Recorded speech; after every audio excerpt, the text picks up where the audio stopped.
Good morning, students. How are you all? Hope you all are fit and fine and doing well at your home. Yes, students, today we are going to start a new chapter of your English grammar book, The Future. Yes, students, this is the 12th chapter of your English grammar book, and in this chapter today we will learn about the future tense. Okay, yes, students, future tense. The formula of future tense is subject plus will be plus verb की first form यानी verbs first form and plus object. Okay, yes, students, this formula is same as past tense and present tense, but one thing is change in this is the will be. Okay, yes beta.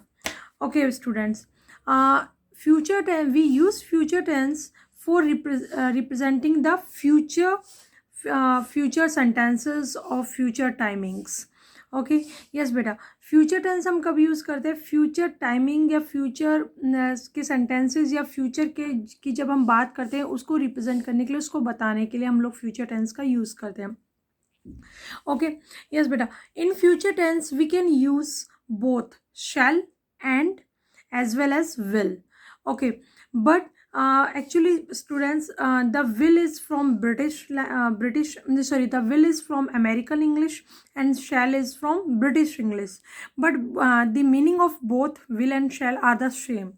Okay, but we can use shall with only just I and we. Okay, and we can use will with I and we and they and singular plus plural both.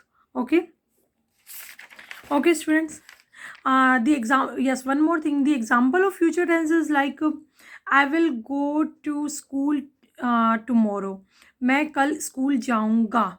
ठीक है, तो या फिर I will be there tomorrow. मैं या I will be in park tomorrow. मैं कल park में हूँगा. देख लेना, कल मैं पार्क में हूँगा, या I will go to school tomorrow, कल मैं स्कूल जाऊँगा. तो इस टाइप से जब हम बता दें कि मैं कल क्या करूँगा, कल मैं स्कूल जाऊँगा, कल मैं पार्क में हूँगा, कल मैं गेम खेलूँगा, ठीक है, कल मैं अपने फ्रेंड से मिलने जाऊँगा. तो इस टाइप की जब भी हम लोग कोई बात वो करते हैं तो हम लोग फ्यूचर टेंस को यूज़ करते हैं बेटा, और हम लोग विल को यूज़ करते हैं. ठीक है बेटा, फ्यूचर अब आप लोगों को होप समझ में आ गया होगा फ्यूचर टेंस का, और फ्यूचर टेंस में विल और शैल दोनों का यूज़ करते हैं, उसका भी आप लोगों को समझ में आ गया होगा. ठीक है, अब हम लोग फ्यूचर और simple future and going to. Okay students, now let's start the chapter. आप लोगों को जो भी कुछ कन्फ्यूज़न है इस चैप्टर में और ज़्यादा क्लियर हो जाएगा. Okay, now let's start.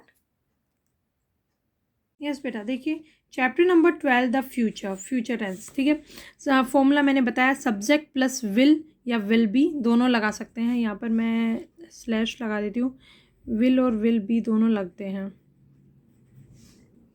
ठीक है, प्लस वर्ब की फर्स्ट फॉर्म प्लस ऑब्जेक्ट, ये हमारा वो है.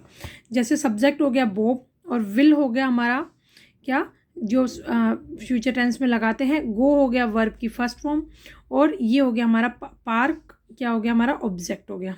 ठीक है, तो Bob will go to park in the evening, evening में पार्क में जाएगा. My friends will attend the party, my friend subject और ये विल प्लस अटेंड वर्ब की फर्स्ट फॉर्म, द पार्टी हो गया ऑब्जेक्ट. तो my friends will attend the party, मेरे फ्रेंड्स पार्टी अटेंड करेंगे. ठीक है, we will eat dinner at 9 PM, हम लोग 9 PM पे डिनर करेंगे. ठीक है, ये तो बेटा सिंपल फ्यूचर होगा. We use the simple future to talk about the things that have not happened yet.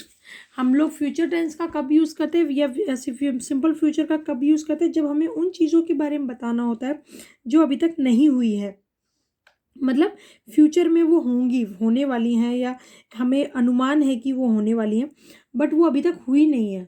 ठीक है बेटा, मतलब जो हम लोग अनुमान लगाते हैं, मतलब कि जो हम लोग प्रिडिक्शन करते हैं वो मे बी सही भी हो सकता है और गलत भी हो सकता है, दोनों हो सकते हैं. Okay, yes, will and shall, uses of will and shall. Will और शैल का मैंने अभी अभी आपको एक्सप्लेन तो किया, बट हम लोग उसके बारे में पढ़ते हैं. We write sentences in simple future form by using word will. With the base form of the verb. Verb की यानी कि वर्ब की फर्स्ट फॉर्म के साथ ही, बेस फॉर्म को फर्स्ट फॉर्म भी बोलते हैं, तो वर्ब की बेस फॉर्म यानी फर्स्ट फॉर्म के साथ हम लोग जब फ्यूचर टेंस का वो बनाते हैं, सेंटेंस बनाते हैं, तो हम किसको ऐड करते हैं? विल को ऐड करते हैं। We use will plus verb. किसको यूज करते हैं? विल को प्लस वर्ब को, to talk about the actions that are not planned. किन एक्शंस के बारे में हम लोग बात करने के लिए विल को यूज करते हैं? उन एक्शंस के बारे में जो कि प्लान नहीं हुए अभी तक। ठीक है। The speaker decided to go to the action at the time of speaking. जो स्पीकर है वो क्या डिसाइड करता है कि वो जो एक्शन है वो होने वाले हैं, उसके बारे में जब स्पीक करता है, उसके बारे में जब बात करता है, तो वो इस फॉर्मूला का यूज़ करता है और विल का यूज़ करता है। ठीक है। राइट। एग्जाम्पल्स के तौर पे देखिए, we will meet at the coffee shop tomorrow. हम लोग कहाँ मिलेंगे? कल कॉफ़ी शॉप पर मिलेंगे। ठीक है। I will help you. मैं तुम्हारी मदद करूँगा। If you tell me what happened. अगर तुम मुझे बताओगे कि क्या हुआ था तो फिर मैं तुम्हारी हेल्प करूँगा। ठीक है। Okay. We use will plus verb. Will की और वर्ब की फॉर्म करते हैं कब करने के लिए? To predict the future event. Future में जो काम होने वाला है, इवेंट होने वाला है, मतलब फ्यूचर में जो कुछ होने वाला है उसके बारे में जब हम लोग बात करते हैं, उसके जब हम प्रिडिक्ट करते हैं तो हम विल और वर्ब की फर्स्ट फॉर्म यूज करते हैं। ठीक है। एग्जाम्पल्स के तौर पर देखिए बेटा कैसे, ये देखिए, इट विल स्नो। क्या होगा? स्नो गिरेगी, कहने का मतलब बर्फ़ गिरेगी। ठीक है। It will snow heavily during in the winter. सर्दियों में बहुत भारी स्नो गिरेगी, यानी कि बर्फ़बारी होगी, स्नोफॉल होगी, कहने का मतलब। ठीक है। Your plants will die. तुम्हारे प्लांट्स यानी तुम्हारे पौधे जो हैं वो मर जाएंगे। If you do not water them. अगर तुम उन्हें पानी नहीं दोगे तो तुम्हारे प्लांट्स जो हैं वो मर जाएंगे। ठीक है। We use will plus verb. हम लोग कभी क्या यूज़ करते हैं? विल प्लस वर्ब यूज़ करते हैं to talk about the promises और कमांड्स। अगर हमें प्रोमिसेस करना होता है किसी को, या कोई कमांड देनी होती है कि ऑर्डर दे रहे हैं कि जाओ मेरे लिए पानी लेके आओ, इस टाइप का, तो हम लोग विल का तब भी यूज़ करते हैं। ठीक है। जैसे कि देखिए, we will serve our country. हम अपनी कंट्री की सेवा करेंगे। तो हम लोग जब प्लेज लेते हैं ना, मतलब प्लेज मतलब क्या प्रतिज्ञा वगैरह लेते हैं, तो भी हम लोग ये वो करते हैं, विल का यूज़ करते हैं। क्योंकि बेटा हम प्रतिज्ञा लेते हैं तो वो फ्यूचर के लिए लेते हैं कि हम फ्यूचर में ऐसा करेंगे, हम फ्यूचर में आपकी हेल्प करेंगे। बट अभी अभी नहीं कर रहे, वो फ्यूचर के लिए प्रिडिक्ट करते हैं कि हम ऐसा करेंगे। तो जब हम लोग प्लेज लेते हैं या प्रॉमिस करते हैं तो हम विल का यूज़ करते हैं। I promise I will help you. मैं प्रॉमिस करता हूँ मैं तुम्हारी मदद करूँगा। ठीक है। When you will in danger. जब तुम खतरे में होंगे। ठीक है। तो इस टाइप से हम लोग प्रॉमिस में भी उसका करते हैं विल का यूज़। और कमांड्स देखिए, यू विल स्टे हेयर। ठीक है। Until I come back. जब हम लोग बोलते हैं, जैसे कोई प्रॉब्लम हो रही है और हम किसी को प्रोटेक्ट कर रहे हैं, सेव कर रहे हैं, तो हम लोग क्या बोलते हैं कि तुम यहाँ पर रहो, जब तक मैं वापस नहीं आ जाता हूँ तब तक तुम यहीं पर रहो। ठीक है। तो ये भी बेटा क्या है, ये कमांड्स देने के लिए हम लोग विल का यूज़ कर रहे हैं इसमें। अब देखिए बेटा,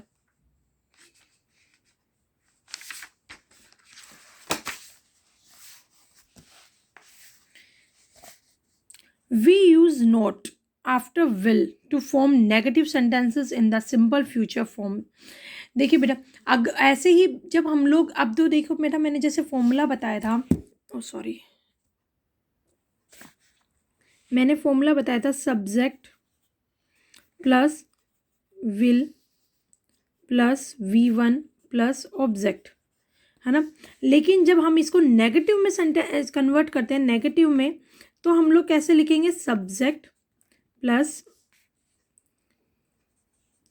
विल प्लस नोट। विल के साथ क्या ऐड करेंगे? नोट ऐड करेंगे। मैं प्लस लगाना बोल रही हूँ। Plus note plus V1 plus object. ठीक है। इस टाइप से हो जाएगा बेटा कि विल के साथ क्या ऐड हो जाएगा? नोट ऐड हो जाएगा। तो विल के साथ हम नोट ऐड कर देते हैं जब सेंटेंस को नेगेटिव बनाना पड़ता है, यानी ना के रूप में बनाना होता है। It will not be sunny again until April. जब तक अप्रैल नहीं आएगा, यानी अप्रैल का महीना नहीं आएगा, तब तक दोबारा से सनी डे यानी सूरज वाला दिन नहीं होगा, यानी धूप वाला दिन नहीं होगा। ऐसे ही बेटा देखिए, I will not buy this house at this price. जैसे हम लोग कोई घर खरीदने गए या कोई इवन आप लोग कोई बुक वगैरह खरीदने गए, तो इस रेट में तो मैं इस बुक को नहीं खरीदूंगा, कम कर दो प्लीज़, ऐसे बोलते हैं ना। ये ऐसे ही है कि मैं इस रेट में तो इस घर को नहीं खरीदूंगा, थोड़ा कम कर दो इसको, प्राइस को। ठीक है, तो I will not buy this house, मैं इस घर को नहीं खरीदूंगा at this price. Okay okay बेटा, देखिए बेटा, we can use the word shall as well as form the simple future। simple future के लिए हम shall को यूज़ करते हैं। shall is only used with I and we। shall सिर्फ I और we के साथ ही यूज़ होता है और किसी के साथ यूज़ नहीं होता बेटा। लेकिन अगर हम shall ना लगा के will लगाएं तो भी हमारा सेंटेंस करेक्ट होगा। अगर कभी इन फ्यूचर आप भूल जाओ shall लगाना, will लगाओगे तो भी हमारा सेंटेंस सही होगा। ठीक है, और I और we के साथ ही हम shall लगाएंगे, shall और किसी के साथ नहीं लगता, सबके साथ will लगता है बाकी। ठीक है, it is use to talk about the offers and suggestion. जब हम ऑफर या सजेशन देते हैं तो ही हम शैल का यूज़ करते ज़्यादातर। ठीक है, if I go to the shop I shall bring you a toy. अगर मैं शॉप पर जाऊँगा तो मैं तुम्हारे लिए एक टॉय खरीद के लाऊंगा। ठीक है, तो हम लोग क्या दे रहे हैं, ऑफर दे रहे हैं कि मुझे शॉप पे जाना, अगर मैं शॉप पर जाऊँगा तो तुम्हारे लिए एक टॉय लेके आऊँगा। ठीक है, तो आप जैसे अपने बेटे को बच्चे आपके पापा आप लोगों को ऑफर देते हैं उस टाइप से। ठीक है, we shall not go, we shall not. अब देखो बेटा, यहाँ इसका भी नेगेटिव बनाना है तो शैल के बाद नोट लगा दे, जैसे विल के बाद नोट लगाया था। We shall not go to the party without you. हम तुम्हारे बिना पार्टी में नहीं जाएंगे, यानी तुम जाओगे तो ही पार्टी में चलेंगे, तुम्हारे साथ ही चलेंगे। ठीक है, तो ऐसे हम लोग के शैल का यूज़ करते हैं नेगेटिव में और पॉजिटिव में, दोनों में। अब देखिए बेटा, इसमें ना क्वेश्चन नंबर फर्स्ट क्या है, fill in the blanks. Fill in the blanks with will और shall and correct the verbs with correct form of verb in the given the bracket. तो बेटा वर्ब्स की तो फर्स्ट फॉर्म ही लगेगी, इसलिए verbs तो एज इट इज़ लगेंगी, but हमें विल और शैल का बस लगाना है। ठीक है, दिस शो विल स्टार्ट। ये शो क्या होगा, स्टार्ट होगा। ठीक है, एट 9 PM शार्प, 9 PM पे the show will start. The show ना 9 PM पे स्टार्ट हो जाएगा। It is so hot. ये यहाँ मतलब आज काफ़ी गर्मी है कहने का मतलब। ठीक है, it is so hot, so hot I will like to have a cold drink instead of coffee. आज काफ़ी गर्मी है तो मुझे कॉफ़ी के बदले एक क्या नाम है, कोल्ड ड्रिंक पीना पसंद करूँगा मैं। इंस्टेड ऑफ कॉर्नफ्लेक्स, कॉर्नफ्लेक्स के बजाय I will eat bread for breakfast tomorrow. कल मैं ब्रेकफास्ट में कॉर्नफ्लेक्स के बजाय क्या लेना पसंद करूँगा, या क्या लूँगा, ब्रेड लूँगा। ठीक है, the teacher will declare the result soon. जो टीचर है वो जल्दी ही रिजल्ट क्या कर देगी, डिक्लेयर कर देगी। ठीक है, तो यहाँ पे आई और वी का कोई भी सेंटेंस नहीं बेटा, इसलिए मैंने शैल तो लगाया ही नहीं है। ठीक है, okay, the farmers will so seed in the field next month. अगले महीने फार्मर जो हैं बीज अब मतलब फील्ड में, खेत में बीज बो देंगे। Come over, we will play in the garden the whole afternoon. Whole मतलब सॉरी क्या बोल रही हूँ मैं, कम ओवर मतलब कि इधर आ जाओ, मतलब ऊपर आ जाओ, हम लोग पूरे we will play in the garden. हम लोग क्या करेंगे, गार्डन में पूरे आफ्टरनून, पूरे कंप्लीट पूरी दोपहर हम लोग गार्डन में खेलेंगे। मतलब जैसे कोई बुलाता है ना, तो इधर आ जाओ, हम पूरे दिन गार्डन में खेलेंगे, चलो आ जाओ। ठीक है, इस टाइप से आप अपने फ्रेंड को जब बुलाते हैं। बेटा कुछ भी नहीं, आप लोगों ने एक चीज़ देखा होगा इन सभी, देखो, I will tell you the story of this novel after I have read it.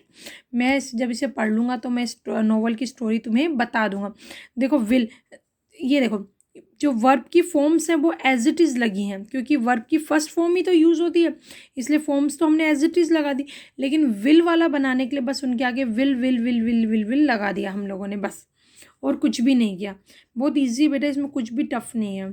Okay, आप लोग इसे पढ़िए, कोई प्रॉब्लम है तो मुझे बताइए, फिर हम लोग इसको कंटिन्यू करेंगे और इसको फिनिश करेंगे अपने नेक्स्ट वीडियो में। Okay okay students, that's all for today. Thank you and have a nice day.